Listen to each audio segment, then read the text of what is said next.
السلام علیکم، آپ دیکھ رہے ہیں میرا ڈیجیٹل چینل. میرا نام مبشر لقمان ہے.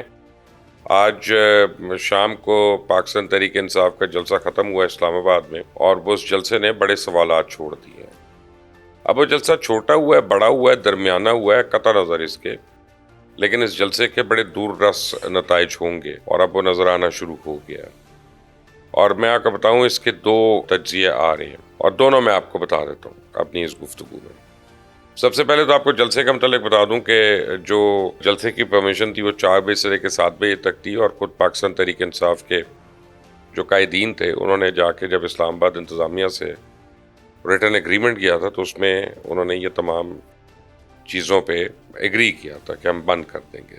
7 بجے کے بعد مقامی ایس ایچ او جو ہے اس نے جا کے منتظمین کو کہنا شروع کر دیا کہ اب آپ ختم کریں. انہوں نے کہا ہم نے تو ابھی شروع بھی نہیں کیا. اب پھر اس کے بعد جو ہوا وہ سب کو پتا ہے. بیسیکلی ایک اندازے کے مطابق 13,000 افراد تھے، ایک اندازے کے مطابق 10,000 افراد تھے. لیکن جلسہ کیونکہ اسلام آباد میں تھا، اور اسلام آباد ہمارا کیپٹل سٹی ہے، اور جب اسلام آباد میں لاٹھی چارج ہوگا یا شیلنگ ہوگی یا بقول پولیس کے اوپر اگر اٹیک ہوگا، جو بھی ایسی چیز ہوگی، تو وہ فوری طور پہ ایک انٹرنیشنل نیوز ہوتی ہے. یہ آپ کو بتاؤں کہ اگر ساتھ راولپنڈی کے اندر 10 لاکھ کا بھی جلسہ ہو اور جو مرضی ہو جائے وہاں پہ، وہ لوکل نیوز رہتی ہے، وہ انٹرنیشنل نیوز نہیں بنتی. لیکن the moment you enter federal territory تو وہاں پہ اگر ایک کھوتے کو بھی وٹا لگ جاتا ہے تو وہ اب انٹرنیشنل میڈیا کی مرضی ہے اس کو اٹھائے نہ اٹھائے، یا اس کو کتنا زیادہ اٹھائے، وہ رہتی ہے ایک انٹرنیشنل نیوز ہے کیپٹل سٹی میں جب ہو جائے.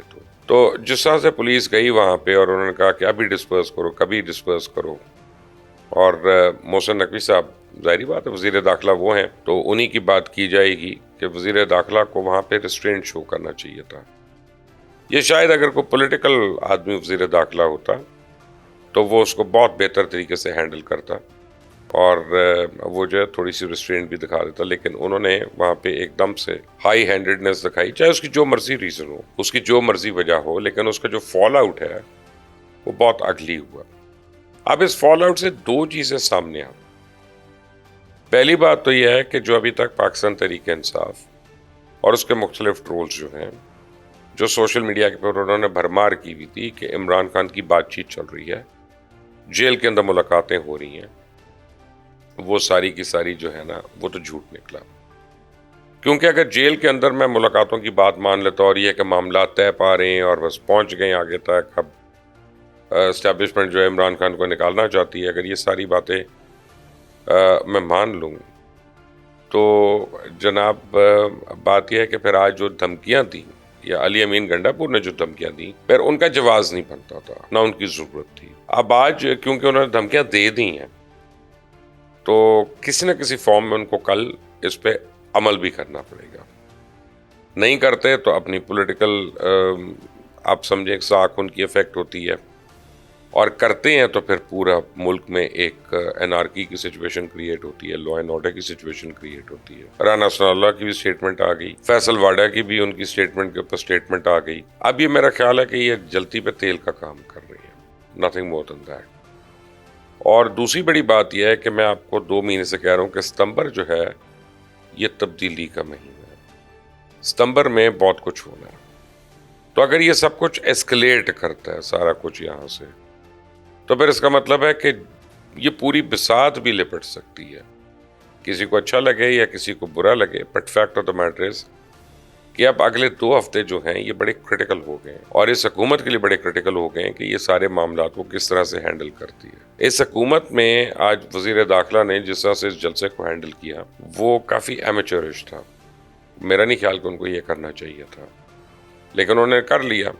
اور اس کے بعد میں ٹیلی ویژن پہ ٹکرز دیکھ رہا تھا، 2 گھنٹے کے بعد ان کی نیوز چل رہی تھی کہ محسن نقوی کی سابق ٹیسٹ کپتان مصباح الحق سے مقامی ہوٹل میں ملاقات، اور اس سے وہ چیمپئنز ٹرافی کے معاملات ڈسکس کر کیے انہوں نے، اور یہ کیے. اب جس نے بھی یہ خبر پڑھی ہوگی اس کو بڑا وٹ پڑا ہوگا، اس کو بڑا غصہ چڑھا ہوگا کہ یار ہو کیا رہا ہے، اسلام آباد میں کیا ہو رہا ہے، اور تم کیا ڈسکشنز کر رہے ہو، اور تم کھاپے کھا رہے ہو وہاں پہ جا کے. So everything is not so hunky-dory as it looks.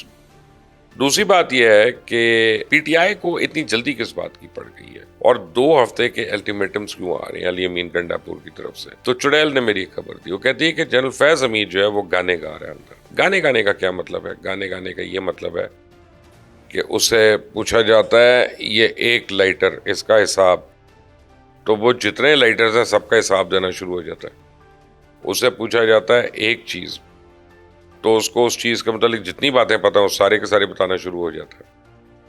تو اب فیض حمید کا اگلے 1.5 سے 2 ہفتے میں ٹرائل جو ہے وہ اختتام ہو جائے گا probably, field general court martial جو ہے، اور اب اس نے اتنا ایویڈنس دے دیا ہے اپنی ملاقاتوں کا، اپنی باتوں کا، اپنی کنیکٹیوٹی کا، اور عمران خان کے شاید آرڈرز کا 9 مئی کے اوپر ہی ہے وہ، کہ اس میں عمران خان بڑے آرام سے انڈائکٹ ہو سکتا ہے ملٹری کورٹ کے اندر اور اس کورٹ مارشل کا حصہ بن سکتا ہے۔ تو اس سے بچنے کے لیے اس سے پہلے پاکستان تحریک انصاف جو ہے اس کو ایک law and order situation create کرنی ہے کہ ملک میں اتنی زیادہ افراتفری ہو جائے، مارا ماری ہو جائے کہ لوگ کہیں کہ بس کرو جی، ختم کرو یہ سارا معاملہ، ہمیں تو بجلی تو مل نہیں رہی ہے، ہمیں کھانے پینے کی چیزیں تو مہنگی مل رہی ہیں، روزگار ہے نہیں، ذریعہ معاش ہے نہیں، تو ہمیں اس جمہوریت کا کیا فائدہ؟ And then you are looking for trouble, بڑی سیریس ٹربل۔ آپ یہ دیکھیں کہ ابھی تک کہیں نہ کہیں سے آکسیجن مل رہی ہے تحریک انصاف کو۔ فیض حمید تو پکڑا ہوا ہے، لیکن اسرائیل میں ٹائمز آف اسرائیل کا وہ جو آرٹیکل ہے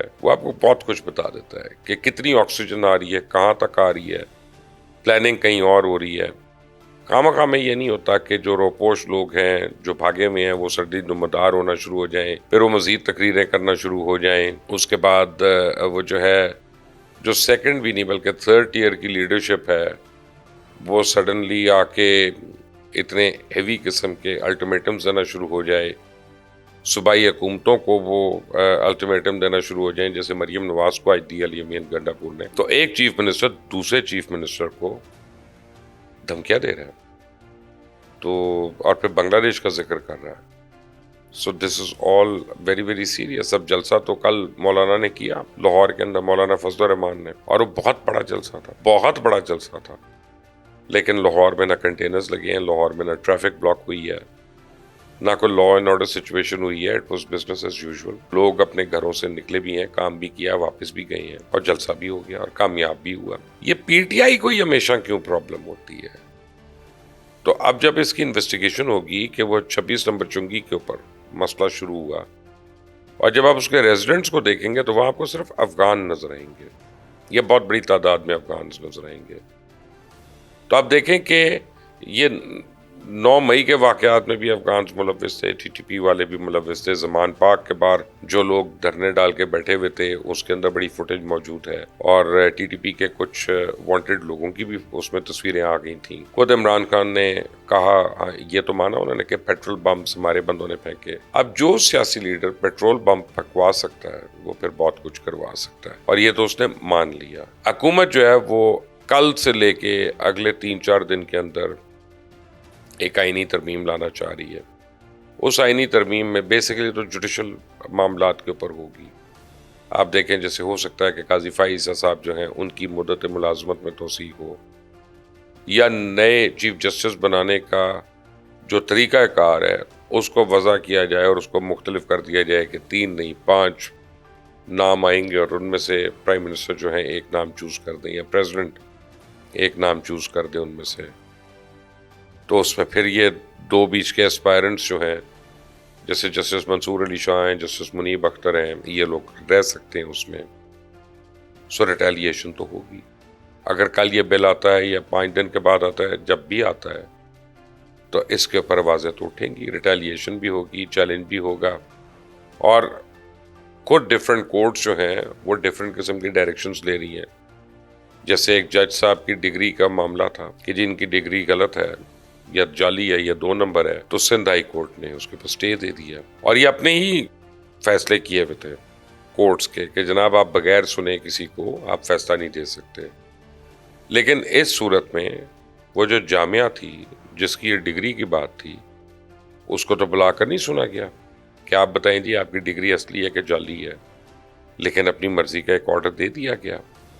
تو قانون بھی ہر روز ہمارے یہاں ہمیں مانے یا نہ مانے ری رائٹ ہو رہا ہے، نئے سرے سے تخلیق ہو رہا ہے۔ تو جو ہمارے مسائل ہیں ان میں اضافہ ہوتا جا رہا ہے، ان میں کمی نہیں ہو رہی ہے. تو یہ آنے والے دن، اب اگلے 2-3 ہفتے جو ہیں، اس ملک کے لیے بہت بڑا امتحان ہے.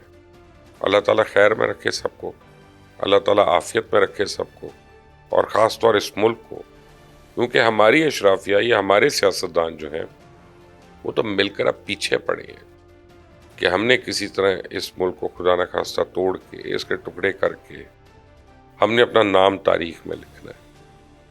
اب جو لوگ دوسری سائڈ پہ ہیں وہ اس کو کس طرح سے دیکھ رہے ہیں، آئی ایم شیور ان کو ہم سے زیادہ فکر ہوگی، آئی ایم شیور ان کو ہم سے زیادہ پتہ ہے، آئی ایم شیور ان کے پاس سولوشنز بھی زیادہ ہوں گے. لیکن واٹ ایور اٹ از، اب ان سولوشنز کا امپلیمنٹ ہونا بھی ضروری ہے. اور ایک تو خطرہ ان کے سر سے ٹل گیا، کیونکہ زرداری صاحب نے جو بندوق تحفے میں دی تھی مولانا فضل الرحمان کو، لگتا ہے وہ بندوق کا نشانہ جو ہے بہت اچھا ہے، کیونکہ مولانا جو ہیں وہ تھوڑا سا اب ان کے سٹانس میں لگتا ہے کہ وہ پیچھے ضرور ہٹے ہیں. لیکن ادھر کون آکسیجن دے رہا ہے، ادھر کون سی قوم پرست جماعتیں ہیں یا باہر کے لوگ ہیں جو ان کو فنڈز بھی دے رہے ہیں اور پیسے بھی دے رہے ہیں، اور یعنی امپیٹس بھی پرووائڈ کر رہے ہیں، مورسلز دے رہے ہیں ان کو، لک میں جسے ہم کہتے ہیں کہ یہ کرو یہ کرو یہ کرو. تو اب یہ بات جلسے سے بہت آگے نکل گئی ہے. جلسہ بڑا تھا یا جلسہ چھوٹا تھا یا درمیانے طبقے کا تھا، اس سے اب کوئی فرق نہیں پڑتا. فرق یہ پڑتا ہے کہ آج جلسے میں جتنی باتیں ہوئی ہیں ان پہ امپلیمنٹ ہو رہا ہے یا نہیں ہو رہا، اور اگر ہو رہا ہے تو پھر اس ملک کا کیا بنے گا اور اس ملک میں جمہوریت کا کیا بنے گا. سوچیے گا اس پہ، اور مجھے کامنٹس اپنی رائے ضرور دیجیے گا. اس چینل کو سبسکرائب کرنا مت بھولیں، بیل آئیکن کو پریس کریے گا. انٹل دی نیکسٹ ٹائم، اللہ حافظ.